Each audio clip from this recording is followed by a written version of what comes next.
We've got rock star talent, we've got television appearances, we have breakthroughs in unmanned vehicles. Let's sit down and talk about it.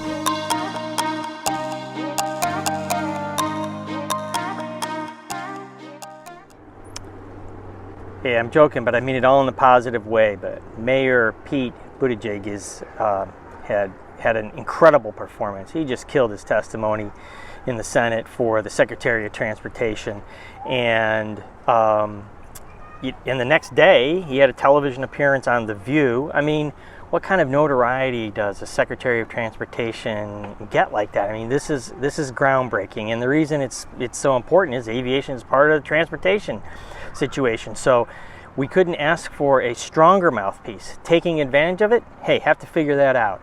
But one of the things that's pretty important that we gained from his testimony was his view from the bottom up. Hey, the FAA has long since had this national picture. I own the blade of grass in your backyard, and I'm going to tell everybody what to do on the national scale. And here we have somebody at the top who has a completely upside down picture of that says, hey, look, mayors, local communities, local people have an interest in an important part to play in transportation, and that'll include hopefully aviation. So we need to take advantage of that as how this will work and how it comes together, because the latest new entrants have UAS, very low level, and they have urban air mobility vehicles, probably also relatively low level. So we need to get a grip on this, and this will be a good run to be able to figure that out. That means opportunities for automation, opportunities for new entrants that are beyond what we can see today. That's how beyond visual line of sight is going to work. It's not that the FAA is going to control down to the blade of grass. Hey, you have to say something about infrastructure. President Biden has unveiled a $1.9 trillion coronavirus package that doesn't say anything about aviation initiatives or anything like that. That's got to come out in the next part. AAAE and ACI are calling for $17 billion to help out airports and concessionaires and airlines. And, it'll be, going back a couple of weeks, it's actually increased since then, so that's good. I've heard that this next infrastructure package, though, won't come out in February. It'll probably come out later on, like March or April. So it's taken a little bit of a slide, but a lot of other stuff has to get done in the meantime. Certainly we have to deal with vaccines and the pandemic, and certainly there's a lot of people that are being put in place in hearings. And there's some other big news that's probably going to slip in there too. So all that aside, that's not too bad of a timeline to wait 30, 60 days before we talk about an infrastructure package. Also gives us the opportunity to help shape that package and get our voice heard. And do you remember that movie? I don't need no stinking badge.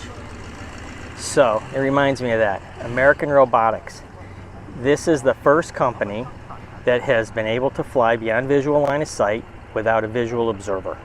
So you've had to have either somebody to watch the aircraft, even if it's 100 people lined up in a row, or you've had to have some really special requirements, really special radars, either the Fordham radars looking at things, and you couldn't be anywhere near anybody while you're doing it. So putting all that aside, this is the first group that's actually been able to do it, and they use an audio system that hears the aircraft so that they can completely avoid them. And the FAA has approved that. This is huge. And I don't know the tech, but we'll find out more. But this is a breakthrough for commercial drone operators. And at the same time, General Atomics demonstrated that they have the capability to fly beyond visual line of sight with their command and control system in a civilian MQ-9 Reaper, which I don't think is as big a deal, but they did this for drone sales for civilian operations in Japan. But that thing's been flying beyond visual line of sight halfway around the world for years. So I don't think that's the biggest deal. But hey, at least the code is being broken nearly every day now on how to fly beyond visual line of sight for the FAA. Hey, building airplanes is super hard, and it can be measured by the number of failed airplane projects that we've seen over decades. The urban air mobility marketplace has certainly read this history, and you can see industry leaders have an interesting strategy on partnering. So Joby's backed by Toyota. Hyundai has got their Genesis project called Genesis Air Mobility. And now Archer, one of the newest and actually one of the well-funded urban air mobility vehicle manufacturers, has secured support from Fiat Chrysler. That's pretty cool. And they're going to be providing advanced materials, manufacturing support. Aha, there you go. How do you build it?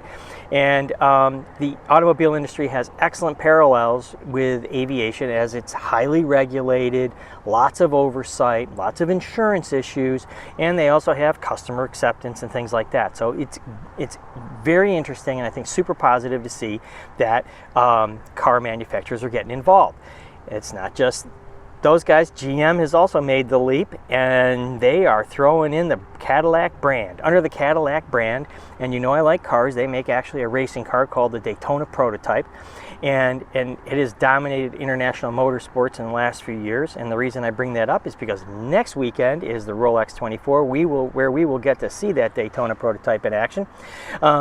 But they are joining under the Cadillac brand. They will build their own urban air mobility vehicle. Hey, it's supposed to do, it has 4 rotors, and it's going to do up to 56 miles an hour. I hope that is a typo, because it's missing some speed there from a company that should be able to go a lot faster. But GM sees eVTOLs as the next logical step in modernizing transportation. And I think all these manufacturers see that electric vehicles are the next step, and they've got to invest in the battery technology anyway, so why not diversify into various modes of transportation? That's where all those applications are going to sit. It's a very cool thing to watch. Tons of effort being poured into this, and just doesn't feel wrong that this is going to probably take off, even better than drones. Hey, the FAA has drawn an absolute line in the sand. They have always used unruly passenger incidents and just provided warnings, a little slap on the wrist, some small civil penalties, kind of like a very light touch, not really wanting to get involved. But now the agency will pursue with legal enforcement action anybody who assaults, threatens, intimidates, or interferes with airline crew members. And now that masks are mandatory on flights, then they can really push that, where if they tell you to wear the mask and they don't like it, the FAA can provide enforcement action, and fines can be as high as $35,000. Hey, better to wear the mask and leave it on. That's advice of the day. Important safety tip. Hey, another satellite launch provider. Virgin Orbit's Launcher One, which is the 747 that actually launches a rocket that actually reaches orbit to be able to deploy satellites, successfully launched 10 payloads last Sunday. This is the company that's owned by Richard Branson, and that's one of several of the private space companies that are able to capitalize on what is supposed to be small spacecraft launches, which do those, I guess they call them CubeSats. And you know, if to put it in perspective, around the world, 1,010 communication satellites were deployed in 2020. That's compared to 175 satellites in 2019. Huge marketplace. And you want to think that there isn't competition here? So remember Loon, Alphabet / Google / their moonshot stuff that they want to do, and they put up these balloons which were really effective at providing internet service over battered places like Puerto Rico over the hurricane, things like that were proven to work. Has closed the doors. We're done. So the answer is that they couldn't be cost effective enough to be able to provide that kind of service, so they've pulled the plug on that. It's just pretty obvious that low Earth orbits, cube satellite thing is really taking off. That's the bread and butter. We've got to talk about space headquarter drama. Hey, Crimson Tide won the national championship, and the decision was made to move the Space Force headquarters to Huntsville, Alabama. Makes sense to me.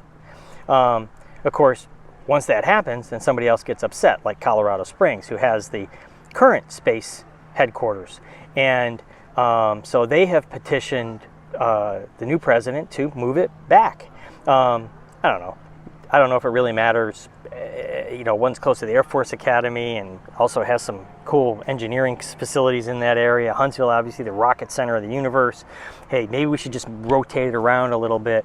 But really, I was thinking, looking back at Starfleet Command, if you're a Star Trek fan, you would put it in San Francisco because that's where Starfleet Command is, which occurs in the year 20, whatever, a long time from now, 2247, 2427, something like that. Anyway, that would be where I would put Starfleet Command, is in San Francisco. And that way the movie becomes a document, Star Trek the series, Star Trek the movies all become a documentary rather than science fiction. Hey, to finish this week, hey, we got some great news. Friend, colleague, fellow boater, former head of government and industry affairs at the FAA under the Jane Garvey administration, Brad Mims, who has had a long and illustrious political career since he left FAA, known him for a long time, but he was selected as the deputy administrator.